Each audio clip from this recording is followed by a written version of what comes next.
ইরানের ক্ষমতার শীর্ষে বসা মানুষটি আদৌ বেঁচে আছেন কিনা এমন প্রশ্ন ছুড়ে নতুন করে আন্তর্জাতিক রাজনীতিতে আলোড়ন তুলেছেন যুক্তরাষ্ট্রের প্রেসিডেন্ট ডোনাল্ড ট্রাম্প।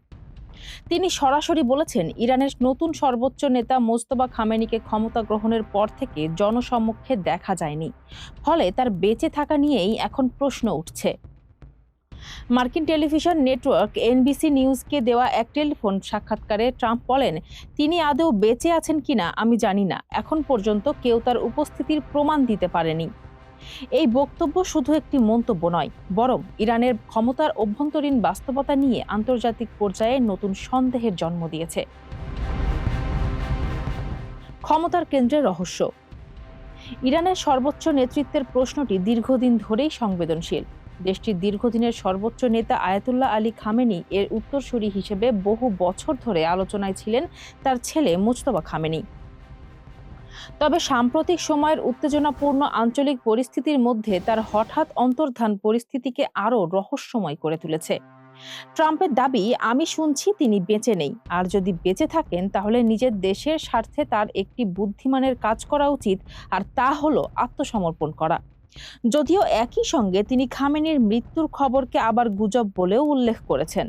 অর্থাৎ মার্কিন প্রেসিডেন্টের বক্তব্য নিজেই এক ধরনের দ্বৈত বার্তা তৈরি করেছে। সন্দেহও আছে, আবার নিশ্চিত তথ্যও নেই। ট্রাম্পের কৌশলগত বার্তা।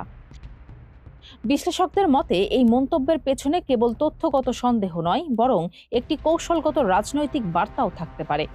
একদিকে ইরানের নেতৃত্বকে চাপের মুখে রাখা, অন্যদিকে দেশটির অভ্যন্তরে অনিশ্চয়তার ধারণা তৈরি করা, এ দুটোই হতে পারে এই বক্তব্যের উদ্দেশ্য। কারণ ইতিহাস বলছে, ইরানের রাজনীতিতে নেতৃত্বের প্রশ্ন সবসময়ই ক্ষমতার ভারসাম্যকে নাড়িয়ে দেয়। তেলের বাজারে নতুন হিসাব। মধ্যপ্রাচ্যের উত্তেজনার আরেকটি বড় প্রভাব পড়েছে জ্বালানি বাজারে। বিশ্ববাজারে তেলের দাম বাড়তে শুরু করায় ট্রাম্প রাশিয়ার তেল খাতের ওপর কিছু নিষেধাজ্ঞা সাময়িকভাবে শিথিল করার সিদ্ধান্তের কথা জানিয়েছেন। 2022 সালে ইউক্রেনে রাশিয়ার আগ্রাসনের পর যে নিষেধাজ্ঞা দেওয়া হয়েছিল, বর্তমানে সংকট শেষ হলে তা আবার ফিরিয়ে আনার কথাও বলেছেন তিনি। এদিকে ইরানের বিরুদ্ধে রুশ ড্রোন মোকাবেলার অভিজ্ঞতা ব্যবহার করে যুক্তরাষ্ট্রকে সহযোগিতা করার প্রস্তাব দিয়েছিলেন ইউক্রেনের প্রেসিডেন্ট ভলোদিমির জেলেনস্কি। কিন্তু এই প্রসঙ্গে ট্রাম্পের প্রতিক্রিয়া ছিল বেশ ঠান্ডা। তিনি বলেন, জেলেনস্কি হলেন শেষ ব্যক্তি যার কাছ থেকে আমাদের সাহায্য প্রয়োজন। তাহলে সামনে কি হতে পারে? সব মিলিয়ে ট্রাম্পের এই সাক্ষাৎকার তিনটি বড় ইঙ্গিত দিচ্ছে। 1, ইরানের নেতৃত্ব নিয়ে অনিশ্চয়তা। 2, যুদ্ধ থামাতে এখনই যুক্তরাষ্ট্রের আগ্রহ নেই। 3, মধ্যপ্রাচ্যের সংঘাত বিশ্ব জ্বালানি বাজারকে প্রভাবিত করছে। আর সবচেয়ে বড় প্রশ্নটি তবে এখনো রয়ে গেছে, মুজতবা খামেনি সত্যিই কোথায়? যতদিন পর্যন্ত তিনি জনসমক্ষে আসছেন না, ততদিন এই প্রশ্ন ঘিরে আন্তর্জাতিক রাজনৈতিক উত্তেজনা আরও বাড়তেই পারে। ফারজানা হাসিন, মানবকণ্ঠ।